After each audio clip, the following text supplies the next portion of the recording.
am no one. I have no name, no identity. I am nothing. I spit upon those who created me. I will fight those who oppress me.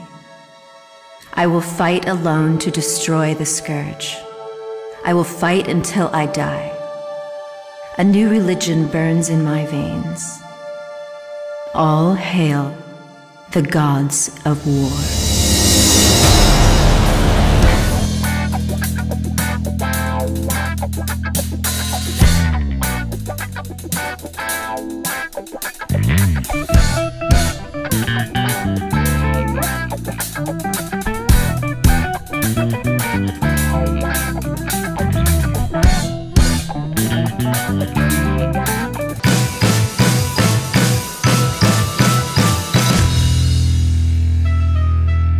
Hello, World Wide Web. Welcome back to the Hangin' with Web Show. I'm GW Pomacher. Thanks for logging on and tuning in. If you haven't done it yet, go on down and hit subscribe. We'll wait for you. That you right there. Hit the button. Okay, good. Now, don't forget to check out our descriptions down below for all the information about our guests and our partners and our friends, and learn where you can find everything about our guests. We are here hanging with producer, actress, model, Tracey Birdsall. Most recently coming out, I guess it's on Blu-ray coming out, is Rogue Warrior Robot Fighter, which we got a chance to check out online, by the way, which is really cool. That was awesome, by the way. Tracey, thanks for hanging with us. Thank you for having me. Yeah. Happy to be here. So let's start there. Let's talk a little bit about Rogue Warrior Robot Fighter. Where did that come from? You just kind of got a call one day and said, go out and be a badass. No, actually, I was sitting with director Neil Johnson years ago, and he had a film in post, and I'm a huge sci-fi nerd. So he goes, you know, I still need a voice for this computer, this spaceship computer in this film I shot. And I'm like, oh, you know, and he's like, really, you want to do a voice? I go, I'm a sci-fi girl, and it's a computer voice. Of course, it's a spaceship, you know. So I was really excited about that, and then I voiced something else for him. And then during that time period, I had a lot of films coming out that were getting a lot of accolades, and I got a lot of awards for them. And he says, you know, he goes, I need to find something you can lead up. So we actually went through a bunch of scripts that he had and looked for something that we both had a passion about and something we both wanted to bring to life. And then he rewrote the whole thing, and that's the basis of Rogue Warrior. Wow, that's fantastic. Now, in Rogue Warrior Robot Fighter, there were a lot of robotics, and I understand you have a little bit of a background in that. So how fun was that? My father ran the largest power electronics convention in the world. And so as a little girl, I was surrounded by computers and robotics long before a lot of the rest of the world was. Way before it was cool. Way before it was cool, yeah. And so it was funny when we were looking at scripts to do, and I'm like, oh, I want to work with robots, you know? I think that's really cool. So that's kind of how we picked the whole thing is the script. I wanted a little bit more of a character journey, so of course he brought it in and just really worked on it because I love to like really challenge myself. But to be out there, and he's, you know, he was explaining to me, because I hadn't done sci-fi before, and he was explaining to me, well, a lot of this stuff isn't there. And I'm like, as a little kid, I was, you know, I would reenact TV shows all the time. I was David Cassidy. I was, you know, I was whoever the lead was with all my little friends. And I said, I can imagine anything, you know. And yeah, so it was pretty amazing. That's fantastic. Okay, now I understand also you said you like to be very active and very involved, and I understand you did a lot of your own stunts. I did all of my own stunts. All of your own stunts? Yeah, I have the scars to prove it. If we were sitting right across the room, I always show people. I go, yeah, see this? I'm like, ah. Yeah, wow. That's actually really cool. How challenging was that to jump, and especially in a sci-fi film? Like you said, you're reacting to things that aren't necessarily there, but you're also doing it in a very physical way. And there's a lot of work, not just emoting and acting, things that you're already trained to do, but now physically demanding. What kind of a transition was that for you? Was that something you just loved, or? Well, you know, I loved it. And when I read the script, of course, I hadn't done something that had stunts in it before, but I was, you know, extremely into athletics when I was a kid. I was a tomboy. And I work out at the gym all the time. So I was up to the challenge. When I read the script, it never occurred to me that I'd have to go a few hundred feet up that sand dune and do this choreographed thing, that I'd have to do it 10 more times. That never occurred to me. And ladies, this is why we do this in one take. Yeah. It's hot under these lights. So it would be like over 100 degrees, and I'm doing all these things, and I literally would get to the point where I just lay on the ground for a bit. I'm like, I'll be up soon, you know. But it was really, really challenging. But luckily for me as an actor, as soon as I hear cameras rolling, even before action, I stop thinking. And I do the same thing at the gym. You don't question anything. The trainer tells you to do it. You just do it. You're trying to turn your brain off. Yeah. And so I was able to do that, you know. That's fantastic. Now, film sets can be pretty wild places, pretty crazy places. You're making these really imaginative films. What would you say is the craziest moment, most memorable moment on set for Rogue Warrior? What stands out in your mind? So many. I would have to say the battle scene out in Yuma, Arizona, because it was really just me going up and doing this over and over again. And, you know, the aerial units were going around and the people were down there, and it was so surreal. You know, it was just complete. And the sand was blowing. You know, we had a little windstorm while we were out there. And I remember one time I was going across the sand dunes, and I couldn't open my eyes, and my ears, everything on me was filled with sand because the sand was whipping so hard. And the director's going, this is great, just keep going. And I remember being like... You're just kind of like sitting there. I'm glad the camera likes this. Really, that's wonderful. Now, we want to remind everybody as Rogue Warrior gets ready to go to Blu-ray and into digital, I understand, as well. It actually just went yesterday. Yeah, see, there you go. So when this comes out, you guys should already have this. You should already see this movie, especially since we're going to tell you right now, Tracey's nominated for Best Actress at the 50th Annual WorldFest Houston in 2017 for this role. Am I not correct? We've won so many awards. Like I'd show you, I used to have them on my mantle, but I'm packing up to move. But we've won so many awards, visual effects, special effects, not just my performance, but Daz Crawford's gotten an award on his performance. Stephen Manley's gotten an award. I mean, we chose the actors we wanted to work with because everybody that we chose likes to live their role. You know, nobody's acting. We're all living. You know, we know the lines and we've created our characters. And they just give you a camera and tell you to go out to play, and you're there. You're there. I love that. Yeah, and the whole cast was like that, especially the main cast. Wow. And so, yeah, it's won a lot of awards. I even got Female Action Performer of the Year for it. I was pretty excited about that. That's awesome. That is fantastic. Yeah. Okay, I've got a card back here that says, oh, wow. I didn't know that. I knew your modern IMDb profile because I checked that out. But the card says in 1986 you had played a part of Cammy on an episode of Family Ties. Hey, that's cool.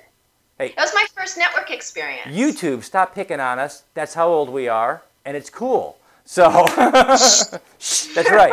As far as you know, she's 22. Again. Actually, 25 last year. 25 last year. Okay, there you go. Yeah, that was my first network experience, and I was really nervous because I didn't know what to expect. You know, I'd done a lot of commercials, and I'd done a lot of theater. But I basically went out there and kind of was really, really nervous. Like I remember my heart was pounding out of my chest. And I didn't know how they'd treat me, and I didn't know if I'd feel like this outsider. And, you know, it was I know no parts are little, but it was a little part. And they were like, oh, hey, there she is. And I was like, oh, this is really cool, you know. So I don't think I've been nervous since then. We have found, just traveling around doing the show for a little over a year and a half now, the creative community is one of the most welcoming, open communities I think I've ever seen. Yeah. They're just like, hey, we want you to succeed. Come on in and do your thing. And I'm like, you know I don't know what I'm doing, right? And they're like, yeah, you'll learn. Okay. But if you ever flub up, they're also one of the most unforgiving. Yeah. Worst flub. What is your worst flub that you can remember that you just took a lot of flack for? You ever just had one of those moments you just couldn't get it? There is one. It was actually in the last movie. It was in Rogue Warrior. And it's kind of funny. So I go up to the top, and it's in that same scene. I go up to the top of the sand dune, and I have to basically climb up the steep incline at the back because you can't have any footprints down the front. So every step I'm going like above my knee in my boots in sand. I mean, it's really soft, fast-moving sand. And I'm like, if I die back here and there's like an avalanche, nobody will even know where I am.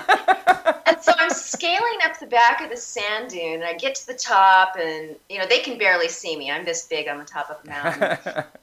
And the word for action was when his arm went down. And so I go through the whole thing, and I'm really proud of myself, and I get down to the bottom, and the director goes, you have your purple Ray-Bans on. So I go back up the mountain, and I'm going to do it again, and I get down to the bottom of the mountain, and he goes, you fell at the wrong spot. You weren't supposed to fall till you were there. I go, but I fell. Actually fell. Wow. Fell, yeah. Okay, well, we are going to put links down below so people can find Rogue Warrior online now, and now that it's digital. And they can also find out where they can get it on Blu-ray and DVD. So we're going to make sure all of those links are down there, along with Tracey's links on IMDb, so you could follow her career and see all the great things that she's doing. What projects do you have coming up, Tracey? What are you working on? I know as we were coordinating this interview, we thought you were on set a lot of the time. So what are you working on? I'm working on the Time War. Time War. It's the Time War. It's a time travel movie. Fantastic. It's probably the most epic thing any of us has ever done. Wow. It's basically set back in World War II for most of it, and it's Hitler traveling through time, trying to rewrite history. Wow. And I play his daughter, and I play his nemesis. So it's huge. It's huge. Wow. I mean, when I first saw the script, I sat there and scratched my head, like, where do I even start? Because there's different versions of me, and they're all different characters because of different points in time, and I finally had to just focus on one at a time, and it's just kind of take the boggle out of it, yeah. That is wild. So we're going to put links for Tracey down below, and now we've come, they're holding up their little flashing card for me. Now we've come to the part of the show that I've come to lovingly call clickbait. Because everyone knows on the internet, clickbait are those headlines that you can't look away from. And I figure that I can put a positive spin on that by asking you the weirdest, wonkiest questions we can find on the internet and having your real life answers maybe give us one of those million-view headlines. Tracey Birdsall said this. It never works, but I try anyway. I keep trying. So, all right. I feel like I need a team to help me come up with an answer. I know. By the way, I've seen most of these questions at one time or another, but they do shuffle them, so I don't know either. This is a double blind. You can't just pick a good one for me. No, I can't just pick a good one because she just holds them up. And sometimes she starts with softball, so this is really good. We do know that as a young girl, you played boys soccer. Yes. You did, but that's certainly not the most unusual thing about you. So what would you tell the internet that the weirdest thing about Tracey Birdsall is? What's the weirdest thing about you? Because that's not it. Athletic sci-fi girl. That's sort of, that's implied. I think it's that I was such a tomboy. I mean, I was really like the boy in the family. There were 3 girls, and since I was such a tomboy and I didn't relate with being a girl, like the internet right now just started shaking their head. They do not believe you. Well, not in a sexual way, just in a way of like. No, just in that you were a. They didn't make any sense to me. Girls didn't make any sense to me. They would like chatter all the time. And now all the guys on the internet are shaking their heads. They're going, "Yep, we understand that. Girls don't make any sense to us either." Since I had 2 sisters, I was like, I just want to be more like a boy, So I hung out with all the boys. I did everything with all the boys. And growing up, I see that was really odd. Like I don't see other people that do that, More and more. That's not a headliner, though. Yeah, not really, not really. Okay, so, okay. I'll tell you one thing that's kind of funny. Okay, I like it when. Kind of like one of my daughters. I looked 12 until I was about 25. Really? Mm-hmm. Yeah. People thought I was a little kid and I was an adult. We went to a convention last year, and my son's girlfriend, they live together, looks like she's 12. And we went to a convention last year, and they actually offered us a child's pass. Oh, that's fantastic. That's what I said. I was like, man, that's so awesome. I want to look like that because I want to get into all these places for free. That'd be awesome. So that's kind of cool. Not just weird, but cool. All right, well, it was weird then, but now it's cool. Oh, right. Okay, now she gets clever. Okay, so the funniest or lamest pickup line you've ever heard. It just stands out in your mind. They're all lame. They're all lame. Guys, we're doing it wrong. Tracy said no. They are. They're all lame. They're all lame. Just They're be yourself. I mean, if you like somebody, you're going to look in their eyes. You're going to know they like you, and they're going to get the idea that you like them too. And it's just there isn't a good pickup line. See that? Because you want to get picked up. There you go. You want to have a connection. I like it. I like it. Perfect. That's what sci-fi girls are all about. You got to get to know them. Didn't they hear? Yes. If you were, she is a superhero. She sounds like Scream doing superhero stuff. Yeah. If you could be a superhero in a comic book, what would you be, or who would you be? What power would be the coolest one to have? I think I'd be Wolverine. That's pretty awesome. It's pretty awesome. Yes. One of my favorite comics growing up. Yeah, so it's not a chick, but yeah. See, there's my tomboy side again. See, there it is. And you know what? Job opening, the world's changing. He's retired now. So let's go, guys. Tracy needs a job. Actually doesn't. She's working on one. Sharpen my claws, yeah. Yeah, sharpen the claws up. Okay, I'll do that. If you were a bag of chips, what would you be? Yeah, see, that's what I said. Salt and vinegar. Salt and vinegar. Nice. Dina's got her hands. She's cheering back there. It's weird. I do like Cheetos, but I won't let myself eat them. Okay, what is, okay, so you're a sci-fi girl. What is the last TV show or whatever that really hooked you? It's not sci-fi. It's not, what is it? It's The Handmaid's Tale. I don't know. It's dystopian future, so it'll work. And there you go. And it's amazing. It is absolutely amazing. We love it here too. The first episode, I couldn't sleep afterwards. I was so disturbed by it. But then after I kind of got over that, then I was fine. I think about episode 3 or 4, that's when I started to go, oh my God, this is so... 4. Yeah, so deep. Yeah. This is, beyond...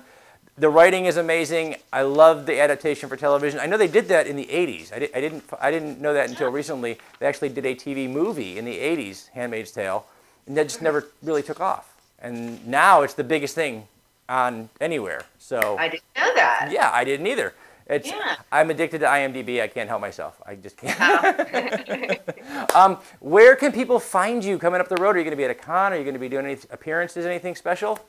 I'm sure we'll do the San Diego Comic-Con next year. We didn't do it this year because we're shooting. But so I don't have any public appearance plans right now because we're right amidst the shooting of this thing. In the middle of production. Thick of it. Well, hopefully we will see you out at San Diego next year, and we can do this live. Oh, that would be fun. It's kind of fun if I can learn how to do live stuff. Yeah. This is kind of close. Yeah, I like this. This is always fun. I got the little shut up card back there. I don't know why they do that to me. They just is it for you or for me? It's for me. Yeah, they do it. They enjoy this card so much because it just tells Garrett, shut up. Okay. We're going to wrap it up. As we do, folks, we want to say thank you to our partners and friends, our friends at Something Unique Magazine, the Space Coast Comics, Wordfire Press, Famous Faces and Funnies, Off the Chain Radio with author Yvonne Mason, and, of course, all of our featured authors and artists who support the show every day, every week, every month. I'm GW Pomacher. We've been hanging with producer, actress, model Tracey Birdsall. We've been talking about Rogue Warrior Robot Fighter, which is out yesterday, probably about a week ago by the time you guys see this. And you can get it online, so check it out. Remember, folks, subscribe, log on, tune in, and see who we're hanging with next. And...